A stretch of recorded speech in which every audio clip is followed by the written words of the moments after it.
అతి శ్రేష్టమైన నామంలో శుభాభివందనాలు తెలియజేస్తున్నా. అందరం కూడా ప్రభు యొక్క నామాన్ని స్తుతించడానికి దేవుడి ఇచ్చిన మంచి అవకాశం బట్టి నేను ప్రభు యొక్క నామాన్ని స్తుతిస్తున్నాను. ఈ సమయంలో షాలెం, షైని, ప్రిన్స్ కంటతో చెప్పండి. త్వరగా చెప్పండి. వాక్యం వెళ్ళిపోతాం.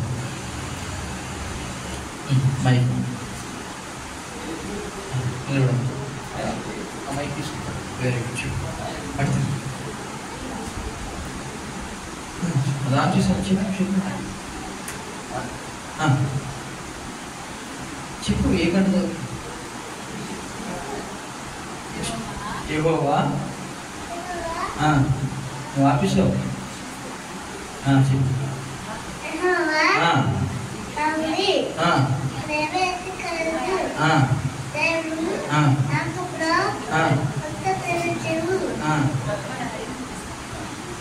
కీర్తన తెలీదా? కీర్తన 23:1. Very good. షాలెం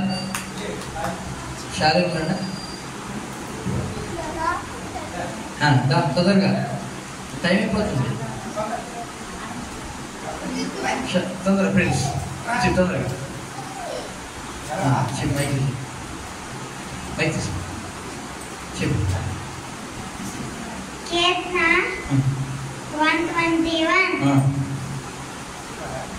కొండల తట్టు నాకన్నా ఇచ్చినాను. వ్యవసాయం ఎక్కడి నుండి వచ్చిన యెహోవానే నాకు సాయం కలుగును. ఆయన భూమి ఆకాశాలను సృష్టించిన వాడు. నీ పాదం తట్టున్నాయి నేను కాపాడువాడు. ఇశ్రాయేలు కాపాడువాడు. నిద్రపోడు. ఆమేన్. Very good, very good.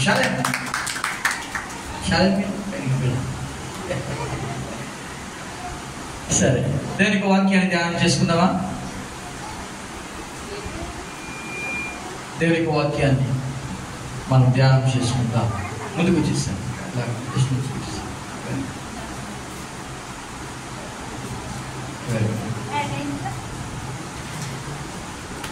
Very good. దేవునికి వాక్యాన్ని మనం ధ్యానం చేసుకుందాం. చాలా మంచి సమయానికి వచ్చాం. అల్లరి చేయకూడదు. వాక్యం విందాం. ఒక ఫ్యామిలీ, కుటుంబం, వారు కార్లు వెళ్తూ ఉన్నారు. ఆ విధంగా కార్లు వెళ్తూ ఉంటే లోపలికి ఒక తేనెటీగ, అది మరి ఎప్పుడు వచ్చిందో తెలియదు, ఆ తేనెటీగ లోపలంతా కూడా ఎగురుతూ ఉంది. భయపడుతున్నాడు ఆ బాబు. కుట్టేస్తుందని భయపడుతుంటే ఆ లాడి అరే భయపడదు, ఏం కాదు ఎన్ని చెప్పినా కూడా ఈ బాబు ఇంకా భయపడతాడు, కొడుతుందేమో. వెంటనే ఆ నాన్నగారు ఏం చేశారంటే దాన్ని పట్టుకొని, అది మీదకి వచ్చింది, అది పట్టుకున్నప్పుడు దాన్ని పట్టుకునేసరికి ఆ యొక్క ముళ్ళు ఉంటుంది, తేనెటీగ ముళ్ళు, అది గుచ్చిపోయింది. గుచ్చిపోయిన తర్వాత దాన్ని విడిచిపెట్టేశాడు. ఇది అప్పుడు మళ్ళీ తిరుగుతుంటే ఈ బాబు గట్టిగా మళ్ళీ ఏడుస్తున్నాడు. మమ్మీ, డాడీ అని ఏడుస్తుంటే ఆ డాడీ అన్నారు, రే నువ్వు భయపడద్దు, దాని యొక్క ముళ్ళు నా చేతిలో విరిగిపోయింది, దానికి ముళ్ళు లేదు, అది ఒక నార్మల్ ఈగ, నువ్వేం భయపడద్దు అని ఆ తండ్రి ఆ బాబుని బుజ్జగించాడు. ఎందుకు ఈ మాట అన్నానంటే, మనందరం కూడా భయపడేది ఒక ముళ్ళు ఉంది. చెప్పమంటారా? సాతాన్. ఇంకా సాతానికి భయపడుతుంది, అందరూ భయపడరు. అందరూ భయపడేది ఒకటి ఉంది, మరణం. ఏ మనిషి అయినా, అతను ఏ మతమైనా, ఏ కులమైనా, ఎటువంటి వ్యక్తి అయినా, ఎంత రిచ్ మ్యాన్ అయినా, అంటే ధనికుడైనా కావచ్చు, దరిద్రుడైనా కావచ్చు, ఆ వ్యక్తి భయపడేది ఒకటి ఉంది. ఏంటంటే మరణం. కూర్చో, పిల్ల దగ్గర కూర్చి, కనపడకపోతే కూర్చి, చూడడానికి కూడా కూర్చి. మరణం. ఈ మరణం యొక్క ముళ్ళు గుచ్చుకుంటే ఏమవుతుంది? దీనికి మరణం ముళ్ళు ఏంటి? రోగం రాగానే ఇమీడియట్గా ఎందుకు హాస్పిటల్ పరిగెడతాం? చచ్చిపోతామనే భయం. ఊపిరి అందట్లేదంటే ఇమీడియట్గా ఏం చేస్తాం మనం? వెంటనే హాస్పిటల్ పరిగెడతారు. ఎందుకు? ప్రాణం మీద అంత తీపి, బతకాలనే కోరిక. ఎందుకంటే చచ్చిపోవడానికి ఇష్టపడరు ఎవరు కూడా. కానీ ఆ మరణం యొక్క ముళ్ళును యేసు ప్రభు యొక్క శరీరంలో గుచ్చుకుపోయింది. ఇంకా మరలా దానికి శక్తి లేదు. మరి ఇంకా చాలా మంది నుంచి ఎందుకు చనిపోతారంటే అది జస్ట్ నిద్ర. యేసు ప్రభు నమ్ముకున్న వారికి మరణం కాదది. ఏంటంటారు దాన్ని? నిద్ర. యేసు ప్రభులో మరణించిన వ్యక్తిని చచ్చిపోయాడు అను ఏమని పిలుస్తామంటే నిద్రిస్తున్నాడు ఆ వ్యక్తి. ఆ వ్యక్తి నిద్రిస్తున్నాడు. ఎందుకంటే నిద్రపోయిన వ్యక్తి మళ్ళీ ఏం చేస్తాడు? లేస్తాడు. అలాగే ఆ వ్యక్తి నిద్రపోతున్నాడు కాబట్టి మళ్ళా లేస్తాడనే నిరీక్షణ ఉన్నది మనకి. ఆ నిరీక్షణ ఎలాగొచ్చిందో తెలుసా? ఈరోజు చెప్పబోయే అంశం అదే. పునరుద్ధానము ద్వారా మనకు ఆ నిరీక్షణ కలిగింది. చదువుదాం ఒకసారి. ఫిలిప్పీ పత్రిక 3వ అధ్యాయం 9వ వచనాన్ని 10వ వచనాన్ని మనం 10వ వచనం చదువుకుందాం డైరెక్ట్ గా. ఏ విధము చేతనైనను మృతులలో నుండి నాకు పునరుద్ధానము కలగవలెనని ఆయన మరణ విషయంలో సమానానుభవము గలవాడనై ఆయనను ఆయన పునరుద్ధాన బలమును చాలండి ఎరుగు నిమిత్తమును 2 సార్లు రాయబడింది అక్కడ. పునరుద్ధాన బలము లేదా పునరుద్ధానం అన్నమాట ఉందా? ఒకటి, నాకు పునరుద్ధానం కలగాలి, అంతే కదా. మనం చచ్చిపోయారు ఉండిపోవాలని కోరుకోరు ఎవరు కూడా, మళ్ళా లేవాలని కోరుకుంటా. అందుకే పౌలు అంటాడు నాకు పునరుద్ధానం కలగాలి. రెండోది, ఆయన మరణ విషయంలో సమానానుభవం కలవాడనే ఆయనను ఆయన పునరుద్ధాన బలమును. యేసు ప్రభు యొక్క పునరుద్ధానికి బలం ఉంది. ఆ బలం ఏం చేస్తుందో ఈరోజు మనం నేర్చుకోబోతున్నాం. ఈ రోజుని ఏమంటాం పిలుస్తామంటే ఈస్టర్ అంటాం. ఈస్టర్ అంటే ఏంటి? యేసు ప్రభు వారు పునరుద్ధానుడై తిరిగి లేచిన దినం. యేసు ప్రభు వారు మరణమును జయించుకొని ఈ లోకంలో అన్ని సమాధి దగ్గరికి వెళ్ళినా కూడా అన్ని కూడా చాలా కుళ్ళు కంపుతో ఉన్నాయి. కానీ యేసు ప్రభు యొక్క శరీరము కుళ్ళు పట్టలేదు. యేసు ప్రభు యొక్క శరీరము మరి మరణము నుండి మరలా తిరిగి లేచింది. మరలా ఆ సమాధి ఎలాగుందో తెలుసా? ఖాళీగా ఉన్నది, ఖాళీగా ఉన్నది. ఈరోజు అంశాన్ని గురించి మీతో మాట్లాడుతాను. యేసు ప్రభు యొక్క సమాధి ఎలాగుందో తెలుసా? ఖాళీగా ఉన్నది. వర్ధన్ తెలుసా? వర్ధనవే కదా? నాకు డౌట్ వచ్చింది. Very good. అంటే హైట్ కనబడలేదు. ఓకే, ఇక్కడ పెట్టేస్తే చాలా బాగుంది, అప్పుడు అందరికీ బాగా కనపడు. నాకు ఎనీవే ఖాళీ సమాధిది. యేసు ప్రభు యొక్క సమాధి అంటే ఎలాంటి తెలుసా? ఈ లోకంలో ఎవరి సమాధి కూడా లేదు, కానీ ఒక్క యేసు ప్రభు యొక్క సమాధి ఖాళీ సమాధి. అందుకే ఈరోజు అంశం ఏంటంటే పునరుద్ధానపు ప్రథమ ఫలము, the first fruit of resurrection. యేసు ప్రభు ఏమని పిలుస్తారు తెలుసా?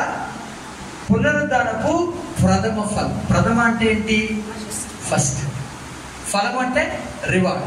పునరుద్ధానానికి బేస్ లేదా మొట్టమొదటి ఫ్రూట్ ఎవరంటే యేసు ప్రభు. అదేంటండి మొట్టమొదటి అంటారేంటి? యేసు ప్రభు కన్నా లాజరు మళ్ళీ లెగలేదా?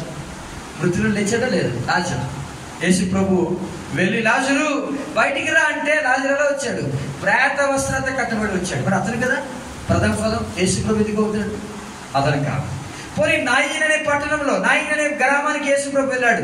అక్కడ ఒక యవనస్తుడు చచ్చిపోయాడు. అతన్ని మోసుకెళ్ళిపోతుంటే యేసు ప్రభు నిలిచి ఆ పాడిని ముట్టుకోగానే వాళ్ళు కిందన పెట్టారు. అప్పుడు యేసు ప్రభు అన్నాడు, చిన్నవాడా లెమ్ము అనగానే ఆ చచ్చిపోయిన వాడు లేచి కూర్చున్నాడు. మరి అతను కాదా ప్రథమ ఫలం? కాదు. ఎందుకంటే వారు లేచారు అప్పుడు, కానీ కొన్ని రోజుల తర్వాత మళ్ళా ఏమయ్యారు? చచ్చిపోయారు. వృద్ధాప్యం చచ్చిపోయాడేమో, లాజరు కూడా వృద్ధాప్యం చచ్చిపోయాడేమో.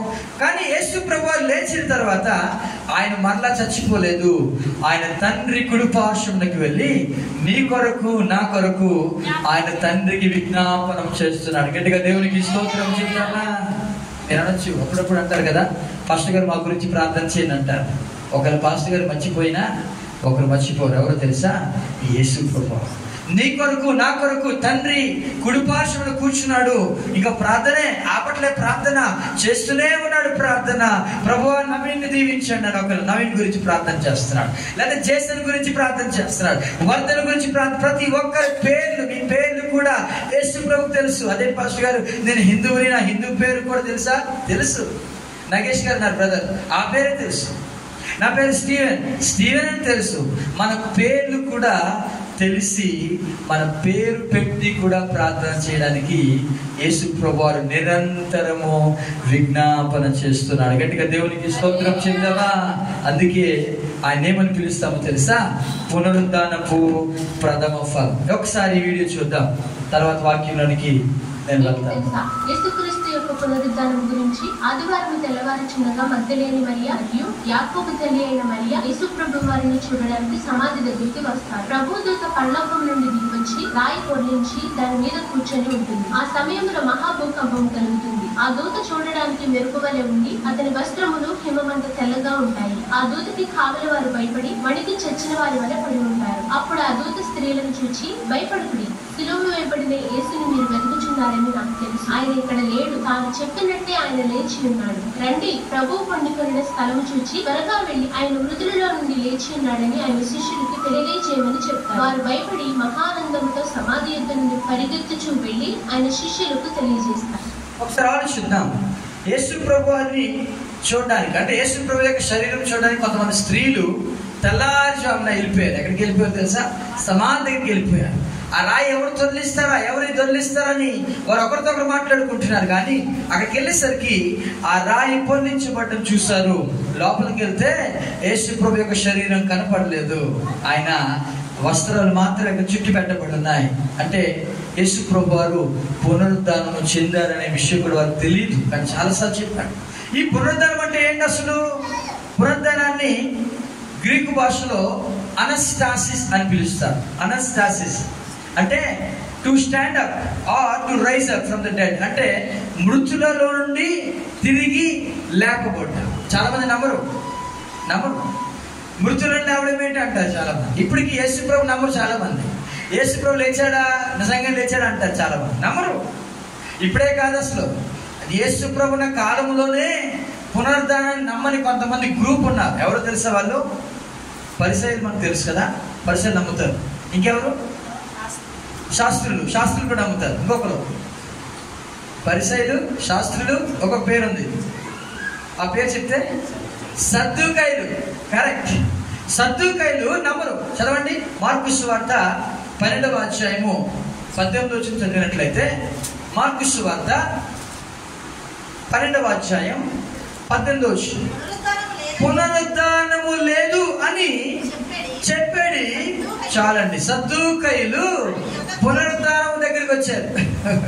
ఎందుకు? ఎవరు పునరుద్ధానము? యేసు ప్రభువే పునరుద్ధానం. ఆయన అంటాడు, లాజరు సమాధికి నిలబడి, పునరుద్ధానము నేనే, జీవమును కూడా నేనే. నా యొద్దకు వచ్చి వాడిని జీవముగా ఉంచగలను. ఒకరు చచ్చిపోయినా కూడా మరలా పునరుద్ధానముగా బ్రతికించగలను కూడా నేనే. దేవునికి స్తోత్రం చెప్తామా? చూసారా, రెండు బ్యాలెన్స్. ఒకటి, ఆయన రోగం రాకుండా కాపాడగలడు, రోగం రాకుండా జీవంతో నింపగలడు. ఒక రోగం వస్తే పరిస్థితి ఏంటి? నేనే పునరుద్ధానం. మళ్ళా చచ్చిపోయి నేను మళ్ళా బ్రతికించే కెపాసిటీ కూడా దేవుని దగ్గర ఉన్నది. దేవునికి స్తోత్రం చెప్తామా? చూడండి, పునరుద్ధానం లేదని చెప్పే ఈ సద్దుకాయలు ఎక్కడికి వచ్చారు? పునరుద్ధానం దగ్గరికి వచ్చి అడుగుతుందా? ఏమడుగుతున్నారు తెలుసా? యేసు ప్రభువా, మాకు ఒక డౌట్ ఉంది. మాలో 7 వ్యక్తులు ఉన్నారు. బాగా వినండి మాట. ఎంతమంది ఉన్నారంట? 7 వ్యక్తులు ఉన్నారు. ఎంతమంది? 7. ఈ 7లో ఒక వ్యక్తి ఒక అమ్మాయిని పెళ్లి చేసుకున్నాడు. ఒక వ్యక్తి ఒక అమ్మాయిని పెళ్లి చేసుకున్నాడు. ఆ వ్యక్తి చచ్చిపోయాడు. ఇప్పుడు ఆ చచ్చిపోయాడు కదా, చచ్చిపోయినప్పుడు అదే అమ్మాయి బ్రతికే ఉంది. ఆ అమ్మాయిని 2వ వాడు పెళ్లి చేసుకున్నాడు. 2వ వాడు కూడా చచ్చిపోయాడు. 3వ వాడు పెళ్లి చేసుకున్నాడు. 3వ వాడు చచ్చిపోయాడు. 4వ వాడు పెళ్లి చేసుకున్నాడు. అక్కడ సమాజం ఉన్నాయి కదా, అదే చచ్చిపోయాడు అనమాట. 4వ వాడు కూడా చచ్చిపోయాడు, పెళ్లి చేసుకుని చచ్చిపోయాడు. 5వ వాడు పెళ్లి చేసుకున్నాడు, చచ్చిపోయాడు. 6వ వాడు కూడా పెళ్లి చేసుకున్నాడు, చచ్చిపోయాడు. ఇప్పుడు 7వ వాడు చేసుకున్నాడు. ఇప్పుడు 7వ వాడు కూడా చచ్చిపోయాడు. అందరూ వెనకాల ఈయన కూడా చచ్చిపోయింది. అందరూ వెనకాల చచ్చిపోయాడు. ఇప్పుడు పునరుద్ధానంలో అంటే అందరు ఇప్పుడు చచ్చిపోయి ఎక్కడికి వెళ్తారు? మరణం తర్వాత లేస్తారు కదా. ఆ పునరుద్ధానంలో ఈమె ఎవరికి భార్య అని అడుగుతున్నాడు. మీకు అర్థమైంది? క్వశ్చన్ అర్థమైందా? ఇప్పుడు మొదటి వాడు పెళ్లి చేసుకున్నాడు కదా, 2వ వాడు చేసుకున్నాడు కదా. ఇంతమందికి ఏ వ్యక్తి వ్యక్తి ఆమెకు చెందుతాడు, లేకపోతే ఆమెకు చెందుతాడు. ఆమె భర్త ఎవరింతకి? మొదటి వ్యక్త, రెండో వ్యక్త, మూడో వ్యక్త, లేదా ఏడో వ్యక్త అని యేసు ప్రభువుని అడుగుతున్నారు. గమనించారా? మనం కూడా అడుగుతాం కదా. బాగా వినండి, పునరుద్ధానంలో అవేవి ఉండవంట. పునరుద్ధానంలో పెళ్లి చేసుకోరు, పునరుద్ధానంలో పెళ్లికి ఇవ్వబడు. యేసు ప్రభు వచ్చి బాబు నువ్వు వెళ్ళి ఆమె పెళ్లి చేసుకో ఏమండు ఆయన, నువ్వు దేవదూతవి, నువ్వు దేవదూత అంతే. మనం వెళ్తాం కదా, మన కుటుంబాలు అక్కడికి వెళ్ళిన తర్వాత కూడా మనము మన యొక్క భర్తను చూస్తాం, కానీ ఎటువంటి ఫీలింగ్స్ ఉండవు. ఎటువంటి ఫీలింగ్స్ ఉన్నాయి? భర్త అను మనం, అతను దేవదూతే, నువ్వు దేవదూత అంతే. పెళ్లి ఉండదు అక్కడ. పెళ్లికి ఎవరు పెళ్లి చేసుకోరు. ఎలా ఉంటామంట? దేవదూతల వలె ఉంటాం. గుర్తుపడతాం, నా భర్త అని గుర్తుపడతాం, భార్యని గుర్తుపడతాం అంతే, అంతకుమించి ఇంకే ఉండదు. మనమంతా కూడా ప్రభువుని స్తుతించడానికి మాత్రమే పునరుద్ధానం చెందబోతున్నాం. ఎందుకో తెలుసా? ఆయన సజీవుల దేవుడు. దేవునికి స్తోత్రము చెప్తామా? హల్లెలూయా. పునరుద్ధానాలు రెండు రకాలు. ఒకటి జీవ పునరుద్ధానం, రెండోదిగా తీర్పు పునరుద్ధానం. రెండు తీర్పులు రెండు ఉన్నాయండి. ఒకటి జీవ పునరుద్ధానం, ఎవరైతే మంచి పనులు చేసి వారు ముందుకు వెళ్తారో జీవ పునరుద్ధానంలో వారు ఉంటారు. అదే యేసుప్రభు నమ్ముకున్న తర్వాత కూడా ఇంకా పాపంలో ఉంటూ పాప క్రియలు చేస్తూ మరలా లోకానికి వెళ్ళిపోయిన వారు ఉంటారే, తీర్పు పునరుద్ధానంలో ఉంటారు. అన్యులందరూ కూడా తీర్పు పునరుద్ధానంలో ఉంటారు. రక్షించబడి కూడా వెనకైపోయిన వారు కూడా ఈ తీర్పు పునరుద్ధానంలో వారు ఉంటారని ఈ యొక్క పునరుద్ధానం యొక్క అర్థం ఇది. అయితే ఈ పునరుద్ధానానికి బలము కూడా ఉన్నదండి. రెండో పాయింట్ ఏమంటామంటే ద పవర్ ఆఫ్ రిజరెక్షన్ అని పిలుస్తారు. పునరుద్ధాన బలం. చదవండి మొదటి పేతురు పత్రిక 1వ అధ్యాయము 3-4 వచ్చిన చదువుకుందాం. మొదటి పేతురు పత్రిక 1వ అధ్యాయము 3వ వచనం చదువుకుందాం. మన ప్రభువు యేసుక్రీస్తు తండ్రి అయిన దేవుడు స్తుతింపబడును గాక. మృతులలో నుండి యేసుక్రీస్తు తిరిగి లేచుట వలన. చాలండి, ఒక్క నిమిషం ఆగుదాం. మనం ఎందుకు కూర్చున్నాం ఇక్కడ? చెప్పాలి, ఎందుకు కూర్చున్నాం? యేసుప్రభు చచ్చిపోతే కూర్చుంటామా? కూర్చో, మన విశ్వాసం ఎంతం. యేసుప్రభు వారు కనుక ఆయన 7 మాటలు పలికి ఆయన 3వ దినాన్ని లేచి ఉండకపోతే క్రైస్తవత్వం లేదు, మనము లేము. ఇక్కడ ఈ చందనగర్ ప్లేస్ లో ఈ చర్చ అనేది ఉండదు. ఇలా మనం కూడుకొని వ్యర్థము. ఎందుకంటే ఆయన కూడా చనిపోయాడు కాబట్టి. కానీ ఆయన లేచుట వలన, మరణము నుండి లేచాడు. యేసుక్రీస్తు మరణం నుండి లేవడం వల్ల ఏమి కలిగింది? చదవండి. ఇప్పుడు జీవముతో కూడిన నిరీక్షణ మనకు కలుగునట్లు. అనగా ఎటువంటి నిరీక్షణ? అది అక్షయమైన నిరీక్షణ, నిర్మలమైన నిరీక్షణ, వాడవారని నిరీక్షణ, స్వాస్యము మనకు కలుగునట్లు ఆయన తన విశేష కనికరము చొప్పున మనలను మరలా జన్మింపజేస్తాను. దేవునికి స్తోత్రం చేద్దామా? హల్లెలూయా. మరలా మనం జన్మించామంటే ఎవరు చేశారు ఈ పని? పెళ్లికి బాప్తిజం తీసుకున్నారు చాలా మంది. దాని గురించి మాట్లాడలే, అది పెళ్లి కోసం తీసుకున్నారు అంతే. వాళ్ళు నిజంగా మారు మనసు కోసం తీసుకున్న బాప్తిజం కాదు. కానీ నువ్వు వాక్యం వింటూ దేవుని యొక్క సన్నిధిలో కూర్చుని నువ్వు బాప్తిజం తీసుకోవాలని తలపు వస్తుందే, అది దేవుడు తన కనికరము చొప్పున నిన్ను జన్మింపజేస్తాడు. దేవునికి స్తోత్రం చెప్దామా? మీకు అర్థమైంది మాట? ఎవరైనా వాక్యం విని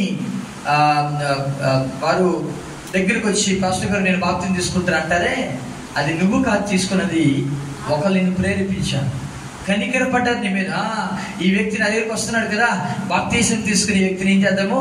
నాలోనికి అంట కట్టబడితే బాగుంటుందని దేవుడు కనికరం చెప్పున మనలను మరలా జన్మింపజేస్తాడు. గట్టిగా దేవునికి స్తోత్రం చేద్దామా? ఎవడు కూడా కావాలని బాప్తిజం తీసుకుంటే అది పొరపాటు. అంటే పెళ్లి కోసం తీసుకుంటారు, లేకపోతే ఏదేదో దానికోసం తీసుకుంటారు. కానీ మనంతటా మనము ప్రేరేపించబడి దేవుని దగ్గరికి వచ్చామంటే అది నిజంగా మనము కాదు, మనలో క్రియ చేస్తున్న దేవుని యొక్క పరిశుద్ధాత్ముడు. దేవునికి స్తోత్రం చెప్తామా? ఎందుకంటే యేసు ప్రభువు అన్నారు, ఎవడు కూడా తండ్రి ఆకర్షించకపోతే నా దగ్గరకు రాలేడు. అంటే ఎవరు ఆకర్షిస్తున్నారు మనల్ని? తండ్రి ఆకర్షిస్తున్నాం. తండ్రి మనల్ని దగ్గరికి ఆకర్షిస్తున్నప్పుడు మనం ఏం చేస్తున్నాం అంటే దేవుని సన్నిధికి వెళ్ళాలి, దేవుని యొక్క సన్నిధిలో ఉండాలి అనే తలంపు మనకు వచ్చి మనం ప్రేరేపించబడుతూ ఉన్నాం. కాబట్టి దేవుడు తన కనికరము చొప్పున మనల్ని మరలా జన్మింపజేశాడు. ఎందుకు జన్మింపజేశాడు? నిరీక్షణ కోసం. ఎలా వచ్చింది నిరీక్షణ అంటే యేసు ప్రభువారు మరణం నుండి తిరిగి లేచుటను బట్టి. దేవునికి స్తోత్రము చెప్దామా? హల్లెలూయా. యేసు ప్రభు యొక్క పునరుద్ధానం ఏం చేసిందండి? మీరు అడగచ్చు, పాస్టర్ గారు బాగానే ఉందండి, మనం శుద్ధిస్తున్న అంత అయిపోతుంది. అసలు యేసుక్రీస్తు ప్రభువారు ఆ యొక్క పునరుద్ధానం వల్ల మనకేంటి లాభం? చాలా లాభాలు ఉన్నాయి, చెప్పమంటారా? యేసుక్రీస్తు యొక్క పునరుద్ధాన బలము ఏమి కలగజేస్తుంది తెలుసా? మొట్టమొదటి ఇది మరణాన్ని ఎదిరించే బలాన్ని నీకు నాకు అనుగ్రహిస్తుంది. దేవునికి స్తోత్రం చేద్దామా? ఈనాడు మరణాన్ని భయపడే చాలా మంది ఉన్నారు, కానీ ఆ మరణాన్ని ఎదిరించే వాళ్ళు కొంతమంది ఉన్నారు. ఎవరో తెలుసా? నువ్వు నేనే. మరణం అంటే భయం లేదు ఇప్పుడు. ఎందుకు? చనిపోతే ఎక్కడికి వెళ్తాం? పరదేశకి వెళ్తాం. బతుకుంటే ఎక్కడ ఉంటాం? ఇక్కడే ఉంటాం. ఒకసారి ఒక పెద్ద ఓడ సముద్రంలో వెళ్తూ ఉంది. అందులో ఒక ముసలావిడ వెళ్తుంది, ప్రయాణం చేస్తుంది. ఈలోగా కొన్ని దినాలు 7-8 రోజులు ప్రయాణం. 3 రోజుల తర్వాత మెల్లగా ఆ అలలు గట్టిగా కొట్టడం ప్రారంభించింది. సముద్రం మీద తుఫాన్ రేగింది.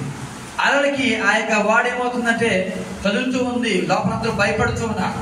అందరూ కూడా గట్టిగా కేకలేస్తున్నారు, ఏడుస్తున్నారు, పడవ మునిగిపోద్దేమో అని. ఈ ముసలావిడ మాత్రం చప్పలు కొట్టుకుంటూ ప్రభువుని స్తుతిస్తుంది. యేసయ్యా వందనాలు, యేసయ్యా వందనాలు అని నవ్వుతూ స్తుతిస్తుంటే అక్కడ ఉన్న కొంతమంది దగ్గరికి వెళ్ళి, ఏమా ఎంత బాగా నువ్వు స్తుతిస్తున్నావు, చక్కగా నువ్వు ప్రభువుని స్తుతిస్తున్నావు, నువ్వు చక్కగా పాటలు పాడుతున్నావు, నీకు భయం ఏంట్లేదా అని అడిగితే ఆమె అంటుంది, అయ్యా నేను నా కుమారుని చూడడానికి నేను వెళ్తున్నాను. ఎవరు చూడడానికి అంట? ఆవిడ యొక్క కొడుకుని చూడడానికి వెళ్తున్నాను. నా కుమారుని చూడడానికి వెళ్తున్నాను. నేను బతుకుంటే నా కుమారుని చూస్తాను, ఒకవేళ చచ్చిపోతే ఆ కుమారుని చూస్తాను అని చెప్పింది. ఏం చెప్పింది?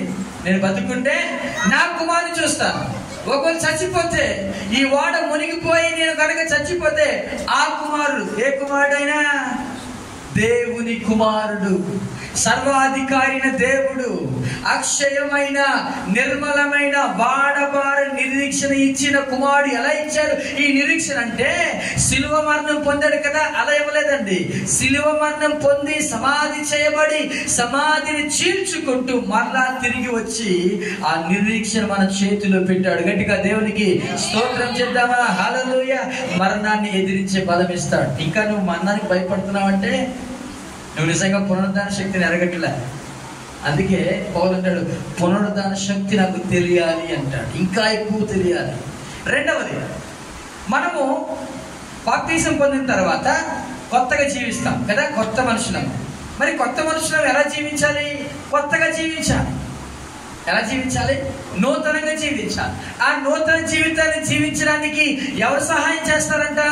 ఈ పునరుద్ధాన బలము కలుగజేసిన దేవుడే మనకి సహాయం చేస్తాడంట. దేవునికి స్తోత్రం చేద్దామా? చాలా మంది అంటారు, మాస్టర్ గారు బాప్తిసం తీసుకోవడానికి రెడీ, కానీ దాని తర్వాత ఎలా జీవించాలి నాకు తెలియదండి అంట. తెలియక్కర్లేదండి. దేవుని పునరుద్ధాన బలము సహాయం అడిగితే చాలు, ఆయనే నీకు ధైర్యాన్ని అనుగ్రహిస్తాడు. మూడవది, మనకు పునరుద్ధాన బలం ఏం కలుగజేస్తుంది తెలుసా? ఒకవేళ నువ్వు ధైర్యంగా దేవుని యొక్క సన్నిధిలో క్రైస్తవ జీవితాన్ని గడుపుతున్నావు, శ్రమలు రాకుండా ఉంటాయా? వస్తాయి. ఆ శ్రమలను ఓర్పుతో ఎదుర్కోవడానికి కూడా ఈ పునరుద్ధాన బలమే మనకు సహాయం చేస్తుంది. దేవునికి స్తోత్రం చెప్దామా? హల్లెలూయా.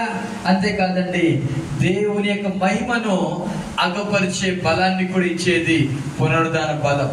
దేవుని యొక్క మహిమ అంటే మనము తిన్నా ఏమి చేసినా దేవుని యొక్క మహిమని ఇచ్చేది మనము చెల్లించే వారంగా ఉండాలి. ఎలా చెల్లించగలమండి అంటే పునరుద్ధాన బలమును ఆశ్రయిస్తే చాలు, ఆ పునరుద్ధాన బలం మనకి సహాయం చేస్తుంది. చివరిగా ఐదవది, లోకమును మార్చే బలము. ఒక వ్యక్తిని మార్చడానికి మనకు వల్ల కాదండి, ఆ వ్యక్తిని మార్చలేము, కానీ ఈ పునరుద్ధాన బలము నా కోసం యేసు ప్రభువు మరణించాడు, తిరిగి లేచాడు అని నువ్వు నమ్మినప్పుడు ఇతరులను నువ్వు ఏం చేయగలవు తెలుసా? ప్రభావితము చేయగలవు. ఇతరులను రక్షించడానికి దేవుడు ఏం చేస్తాడంటే బలాన్ని నీ మీద కుమ్మరిస్తాడు. దేవునికి స్తోత్రం చెప్దామా? హల్లెలూయా. ఇదండి పునరుద్ధాన బలం చేసేది. మూడవది ఏంటి తెలుసా? ఈ పునరుద్ధాన బలము మనకిచ్చిన యేసు ప్రభుని సంపాదించుకుంటే ఖచ్చితంగా ఈ పునరుద్ధాన బలము మన చేతిలో ఉంటుంది. క్రీస్తుని ఎలా సంపాదించుకోగలం? చదవండి. ఇందాక చదువుకున్న ఫిలిప్పీ పత్రిక 3వ అధ్యాయం 9వ వచనం చదువుకుందాం. క్రీస్తును సంపాదించుకొని ధర్మశాస్త్ర మూలమైన నా నీతిని గాక క్రీస్తునందలి విశ్వాసం వలన నీతి అనగా విశ్వాసమును బట్టి దేవుడు అనుగ్రహించు నీతి గలవాడనై ఆయన యందు అగుపడు నిమిత్తమును. చాలండి, ఒకసారి ఆలోచించాలి. ఎవరిని సంపాదించుకున్నట్టున్నాడు పౌలు? క్రీస్తుని. చెప్పాలి అందరూ కూడా. ఎవరిని సంపాదించుకొని? క్రీస్తుని అన్నాడు. ఒకసారి క్రీస్తును సంపాదించుకొని. మళ్ళా గట్టిగా రండి. క్రీస్తును సంపాదించుకొని. ఇప్పుడు మీరన్నాడు గట్టిగా, సంపాదించుకోలేదు ఇంతవరకు కూడా. నాకు ప్రశ్న, సంపాదించుకోలేదా? ఇప్పుడు సంపాదించుకొని అంటున్నాడు. కొరింథీ పత్రిక అయిపోయింది, గలతీ పత్రిక అయిపోయింది, అన్ని పత్రిక, ఎఫెసీ పత్రిక అయిపోయింది, రోమా పత్రిక అయిపోయింది. ఇప్పుడు ఫిలిప్పీ పత్రిక వచ్చేసరికి ఏమన్నాడు? క్రీస్తును సంపాదించుకొని. సంపాదించుకోలేదా? చూడండి, 3 రకాలు ఉన్నాయి. క్రీస్తుని తెలుసుకోవడం, క్రీస్తుని అంగీకరించడం, మూడోది క్రీస్తుని సంపాదించుకోవడం. మీకు అర్థమైందా? క్రీస్తుని తెలుసుకున్నారు. క్రీస్తుని తెలుసుకున్నారు కాబట్టి చర్చికి వస్తున్నాం. 2, క్రీస్తుని అంగీకరించాం కాబట్టే ప్రభు బలలో మనం ఇక్కడ నెల ఒకసారి తీసుకున్నాం కదా, అందులో పాలు పుచ్చుకుంటాం. క్రీస్తుని తెలుసుకున్న వారు అందులో పాలు పుచ్చుకోరు. క్రీస్తుని అంగీకరించిన వారు మాత్రమే అందులో పాలు పుచ్చుకుంటారు. అయితే పునరుద్ధానం ఎవరు చెందుతారు తెలుసా? క్రీస్తును సంపాదించుకున్న వారు మాత్రమే. దేవునికి స్తోత్రం చేద్దాం. మీరు అడగొచ్చు, బాప్తిజం తీసుకున్నాను కదా పాస్టర్ గారు, నా పని అయిపోయిందా? అవ్వలేదు. నువ్వు రోజు కూడా క్రీస్తుని ఏం చేయాలి తెలుసా? కలిగి జీవించా, సంపాదించుకొని. అందుకే పౌలు అంటున్నాడు, క్రీస్తును సంపాదించుకొని నేనేం చేస్తాను తెలుసా?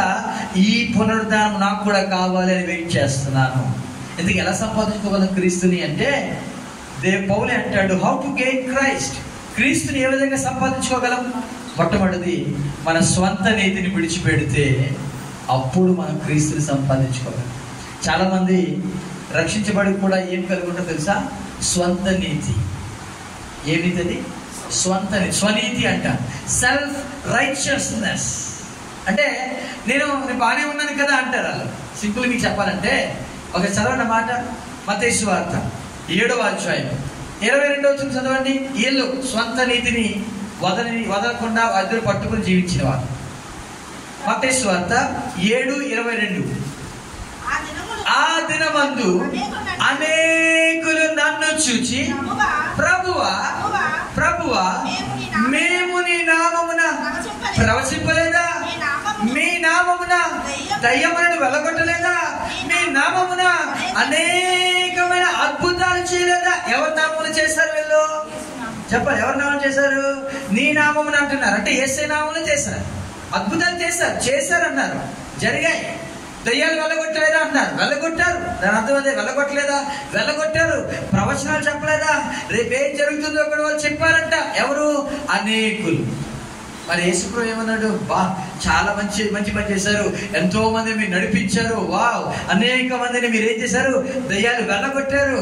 మీరు అనేక మందిని ఏం చేశారు? సువార్త ప్రకటించారు. రండి రండి అన్నాడు ఆయన. చదవండి 23వ వచనము.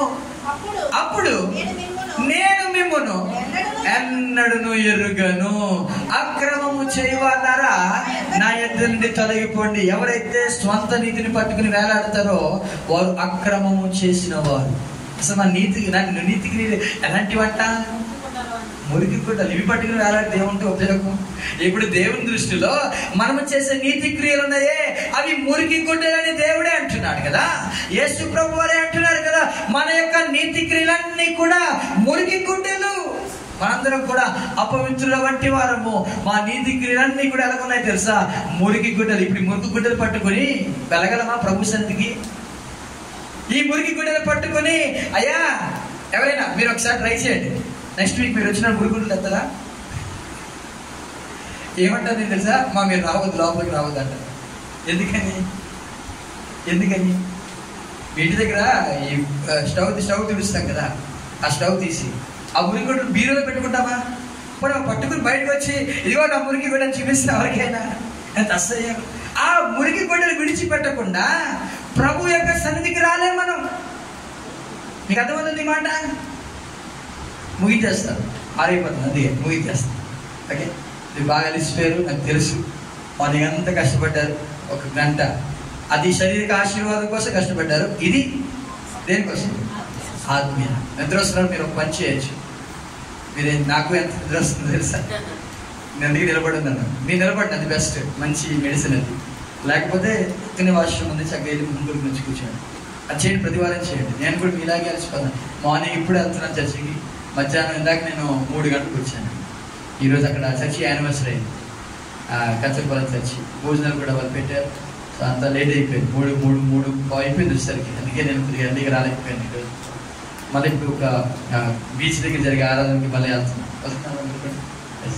ఓకే, ఏం చెప్తున్నాను నేను? సొంత నీతిని మనం ఏం చేయాలి? విడిచిపెట్టట్లే. ఆ మురికి గొడ్డలు పట్టుకుని ఎక్కడికి వెళ్తామా? బజార్కి వెళ్ళినప్పుడు మీరు పట్టుకెళ్తాం, ఒకసారి ట్రై చేయండి. బజార్కి పట్టుకుని ఆ మురికి గొడ్డ చక్కలో వేసుకుని ఇలా పట్టుకుని వెళ్తామా? వెళ్ళాం. లేకపోతే ఆ మురికి గొడ్డ తీసుకుని మార్కెట్కి వెళ్తామా? వెళ్ళాం. మురికి గొడ్డ తీసుకుని బంగారు షాప్కి వెళ్తామా అంటే అస్సలు రాని కూడా అతను ఆ గేట్ బయట ఏం చేస్తాడు. అలాంటిది ఆ మురికి గుడ్డ పట్టుకుని దేవుని రాజ్యానికి వెళ్తే ఏమంటాడు ఆయన? బాబు, ఆ మురికి గుడ్డ పట్టుకుని వీళ్ళు అంటున్నారు, నీ నామం ప్రవచించలేదా, నీ నామం మేము అద్భుతాలు చేయలేదా, నీ నామం మేము దయ్యాలు బట్టి, ఇవన్నీ ఎవరు కావాలి? నువ్వు నీతిగా జీవించాలి. ఏ నీతి అది? నీ నీతి కాదు, దేవుని నీతిని పట్టుకుని నువ్వు జీవించినప్పుడు దేవుడు నిన్ను తన యొక్క రాజ్యానికి చేర్చుకుంటాడు. దేవునికి స్తోత్రం చేద్దామా. అందుకే అపోస్తలుడు పౌలు అంటున్నాడు కదా, అదే మాట అంటున్నాడు. 9వ వచనం ఏమో చదవండి ఒకసారి. ఇందాక చదువుకున్నా, ధర్మశాస్త్ర మూలమైన నా నీతిని గాక. ఏ నీతి గాక? నా నీతి కాదు ఇది, క్రీస్తు నందలి విశ్వాసమైన నీతి. ఇదండి మనం ఒప్పుకోవాలి. ప్రభువా, నాదేమీ లేదు, అంత నీదే. ఇది ఎప్పుడైతే చెప్తామో, నాది ఉంది అంటే మాత్రం ఖచ్చితంగా మన నీతి, సొంత నీతి. ఈ బైబిల్లో యేసుప్రభు ఒక మాట అంటాడు. 2 వ్యక్తులు దేవాలయానికి వెళ్ళారంట. ఒక వ్యక్తి ప్రార్థన చేస్తున్నాడు. ఎవరు ప్రార్థన చేస్తారు తెలుసా? అయ్యా, నేను ఇలా లేను, ఆ వ్యక్తిలా లేను, ఈ సుంకరి వారికి కూడా లేను, వారానికి 2 సార్లు ఉపవాసం ఉన్నా, నా సంపాదనలో 10వ భాగాన్ని ఇస్తున్నాను, నేను చెల్లిస్తానని ప్రార్థన చేశాడు. అంతే. సో నేను ప్రార్థన చూడండి, ఆ ప్రార్థనలో ఒప్పుకోలేదు. ప్రభువా, నేను పాపిని అంతకన్నా లేదు, ప్రభువా ఇది చేశాను అది చేశాను నీకోసం, నా సంపాదన అంటున్నాడు. మళ్ళీ ఎవరి సంపాదన ఇది? చెప్పండి ఒకసారి. ఎవరి సంపాదన ఇది? దేవుని సంపాదన, నీ సంపాదన? దేవుని సంపాదన ఇది. అసలు మందంటే ఈ లోకంలో ఏమీ లేదు. ఉందా? ఏమీ లేదండి, ఒక్క చిన్నది కూడా లేదు. ఈ పర్సులో ఉన్న మనీ కాదు కదా, ఈ పర్సు కూడా నాది కాదు. ఎవరిది? ఆయనది. అది ఒప్పుకోవట్లేదు ఈ వ్యక్తి. నా సంపాదన నేను ఇచ్చాను ప్రభువా నీకు అంటున్నాడు. నేను ఇవ్వడమేంటి? దేవుని యొక్క సంపాదనలో దేవునికి మళ్ళీ అంతే. నీ సంపాదన ఏమీ లేదు. ఆ వ్యక్తి ఏం చెప్పి తెలుసా? నీతి. ఆ నీతి ఏ నీతి? అది దేవుని నీతి కాదు, తన యొక్క స్వంత నీతి. అది విడిచిపెట్టాలి. మళ్ళీ కంపేర్ చేసుకుంటున్నాడు. చూడండి, మీరు ఎప్పుడైతే ఇతరులతో కంపేర్ చేసుకుంటారో మీ జీవితాన్ని, ఖచ్చితంగా ఈ స్వంత నీతి ఉంటుంది. కంపేర్ చేసుకోవద్దు. నీ జీవితం వేరే, అర్థం జీవితం వేరే, నా జీవితం వేరే, నవీన్ జీవితం. నవీన్ ప్రభువా స్టీవెన్ బాగా వాడుకున్నారు ప్రభువా, నన్ను కూడా వాడుకోవద్దు. ఈ ప్రార్థన చేయొద్దు. ఎలా ప్రార్థన చేయదు తెలుసా? ప్రభువా నన్నుగా వాడుకో ప్రభువా. ఇది చేసే ప్రార్థన. మన నీతి కాదు మనం చేయవలసింది, దేవుని యొక్క నీతి జరిగించాలి. దేవునికి స్తోత్రం. కంపేర్ చేసుకోవద్దు. ఈ వ్యక్తి నిలబడ్డాడు, ప్రభువా పాపినైనా నన్ను కరుణించు ప్రభువా, ఆ వ్యక్తిలా లేకపోతే అనలేదు. ప్రభువా ఆ వ్యక్తి ఇస్తున్నాడు నేను ఇవ్వట్లేదు అనలేదు. ప్రభువా ఆ వ్యక్తి ఎంత మంచోడుగా ఉన్నాడో పరిసాడు. ఆ వ్యక్తి ధర్మశాస్త్రాన్ని బోధిస్తున్నాడు, ధర్మశాస్త్రం పాటించట్లేదు. ఏమి కంపేర్ చేసుకోలేదు. ఒకే ఒక మాట అడిగి తెలుసా? పాపినైన నన్ను. ఇదండి నిజమైన ప్రార్థన. కంపేర్ చేసుకోకూడదు, ఎవరితో కంపేర్ చేసుకోకూడదు. నేను ఇప్పటికీ అంటాను, నేను నా జీవితం చూసుకున్నప్పుడు నేను ఏ వ్యక్తితో కంపేర్ చేసుకోను, ఏ పాస్టర్ గారితో కంపేర్ చేసుకోను. నన్ను పిలిచిన దేవుడు నమ్మకస్తుడు. నన్ను ఏ విధంగా వాడుకోవాలో ఆయన ఆ విధంగానే వాడుకుంటాడు. గట్టిగా దేవునికి కంపేర్ చేసుకోవద్దండి దయచేసి. గడిచిన వారంలో ఒక బ్రదర్ నాకు ఫోన్ చేసి బ్రదర్ నా గురించి ప్రార్థన చేయండి. మా ఫ్రెండ్ ఏమీ ప్రార్థన చేయడు, కానీ అతనికి మంచి జాబు, చాలా మంచిగా ఉంటున్నాడు అని చెప్తున్నాడు. బ్రదర్, నా బ్రదర్, ఆ వ్యక్తి గురించి మీరు మాట్లాడద్దు, కంపేర్ చేసుకోవద్దు దయచేసి. మీ జీవితాన్ని దేవుడు మిమ్మల్ని మీలాగే దేవుడు వాడుకుంటాడు. ఈ కన్ను యొక్క ఇది ఉంది కదా, ఈ రెటీనా, ఇది ఎవరికైనా ఉందా? మీకు? నాది. నా కన్ను యొక్క ఏమంటారు దాన్ని, ఏమంటారు, ఏదో అంటారు కదా, కొన్ని వేలు ముద్ర, ఇది ఉంది, ఈ వేలు ముద్ర, ఈ నా ముద్ర మీకు ఎవరికైనా ఉందా? ఇక్కడ కూర్చున్న మీకే కాదు, ఈ లోకంలో ఉన్న ఎన్నో కోట్ల మందిలో ఎవరికి కూడా నాది, నా యొక్క వేలు ముద్ర లేదు. నాది యూనిక్నెస్, నాది మాత్రమే. మీది, మీ వేలు ముద్ర మీదే, ఎవ్వరికీ లేదు. నేను వాయించినట్టుగా మీరు వాయించకపోవచ్చు, మీరు పాటలు పాడినట్టుగా నేను పాటలు పాడలేనేమో. ఎవరి యొక్క టాలెంట్ వారిని కంపేర్ చేసుకుని ప్రార్థన చేయవద్దు. పౌలు అంటున్నాడు, క్రీస్తుని సంపాదించుకోవడానికి నా స్వంత నీతిని ఏం చేశాను, నేను విడిచిపెట్టేస్తాను. రెండవది అన్నిటికీ పైన నిధి అంటే ధననిధి క్రీస్తు మాత్రమే ఉండాలి. అన్నిటికీ పైన మన డబ్బు కన్నా ప్రాముఖ్యం క్రీస్తు, మన బంగారం కన్నా ప్రాముఖ్యం క్రీస్తు, మన యొక్క ఇంటి కన్నా ప్రాముఖ్యం క్రీస్తు, మన యొక్క బిడ్డల కన్నా ప్రాముఖ్యం క్రీస్తు మాత్రమే. అన్నిటికీ పైన నిధి, ధననిధి క్రీస్తు మాత్రమే ఉండాలి. ఇది క్రీస్తుని సంపాదించుకోవడం. ఇప్పుడు చెప్పండి, క్రీస్తుని తెలుసుకున్నాం, మనం క్రీస్తుని అంగీకరించాం, క్రీస్తుని సంపాదించుకున్నామా? లేదు. ఇప్పుడు మొదలెట్టాలి. మనం ఏం మొదలెట్టాలి? స్వంత నిధిని విడిచిపెట్టాలి. అన్నిటికీ పైన ఎవరు పెట్టాలి? క్రీస్తు ప్రభువాన్ని పెట్టాలి. మూడవది చెప్పి ముగిస్తాను. ఒకవేళ శ్రమలు వస్తాయి, శ్రమలు ఏం చేయాలి తెలుసా? ఇష్టపూర్వకంగా అనుభవించడానికి ముందుకు వెళ్ళాలి. శ్రమలు రాకుండా ఉండదు, శ్రమలు వస్తాయి. ఆ శ్రమలు ఏం చేయాలి తెలుసా?